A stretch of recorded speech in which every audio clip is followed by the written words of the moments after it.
Les gens ne cessent de se précipiter sur ma lame.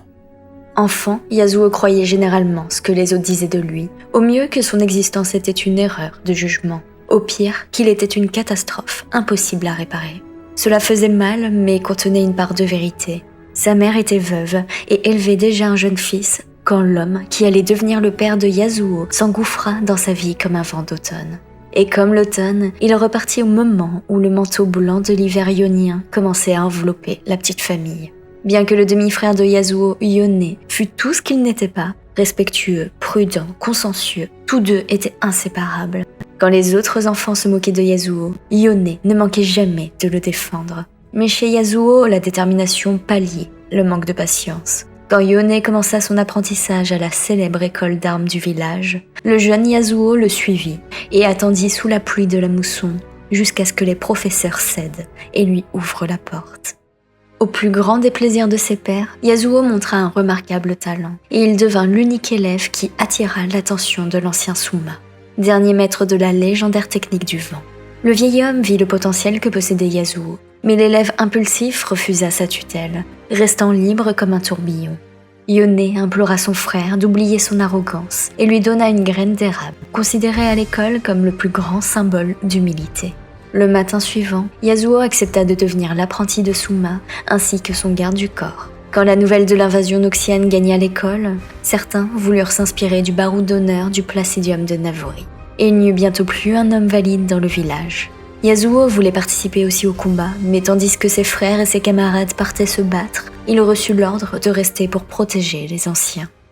L'invasion devint une guerre, et par une nuit pluvieuse, les tambours de marche de l'armée noxienne se firent entendre dans la plus proche vallée.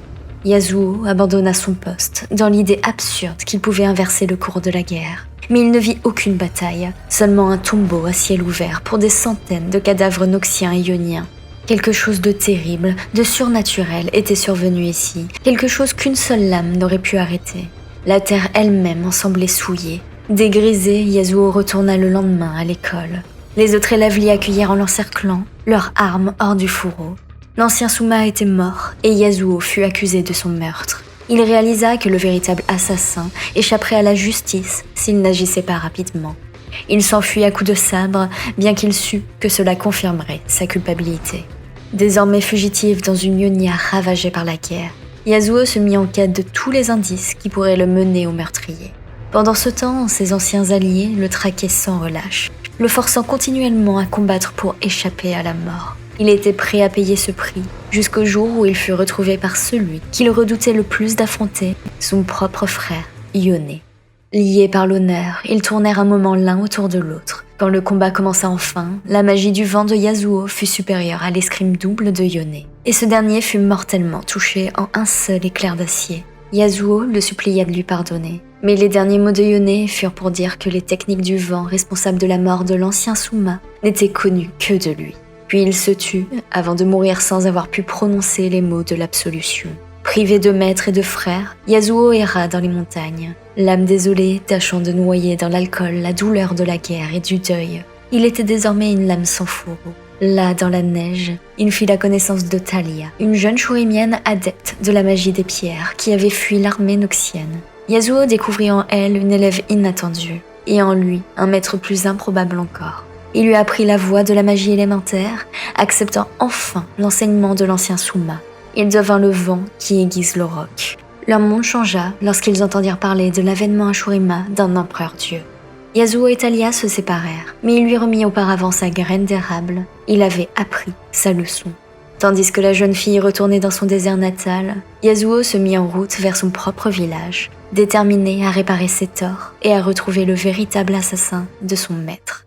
Entre les murs du tribunal, on apprit que la mort de l'ancien Suma avait été un accident, déclenché par une Noxienne en exil nommée Riven. Cette dernière en éprouvait les plus vifs remords. Néanmoins, Yasuo ne parvenait pas à s'absoudre du choix qu'il avait fait d'abandonner son maître. Et pire encore, des décisions qui avaient finalement entraîné la mort de Yone. Il finit par se rendre au festival de la fleur spirituelle de Well, même s'il doutait de l'efficacité de ses rituels de guérison. Et c'est au festival qu'il fit face à un Asakana, une créature démoniaque cherchant à se nourrir de sa souffrance et de ses regrets. Cependant, un voyageur masqué intervint et pourfendit la créature. Yasuo se rendit compte qu'il s'agissait de son frère, Yone. Yasuo craignait que son frère veuille se venger, et il fut surpris de recevoir une amère bénédiction. N'ayant plus aucune raison de rester dans les terres premières, Yasuo s'est embarqué dans une nouvelle aventure, sans savoir où elle le mènera. Seul le sentiment de culpabilité pèse sur le libre vent.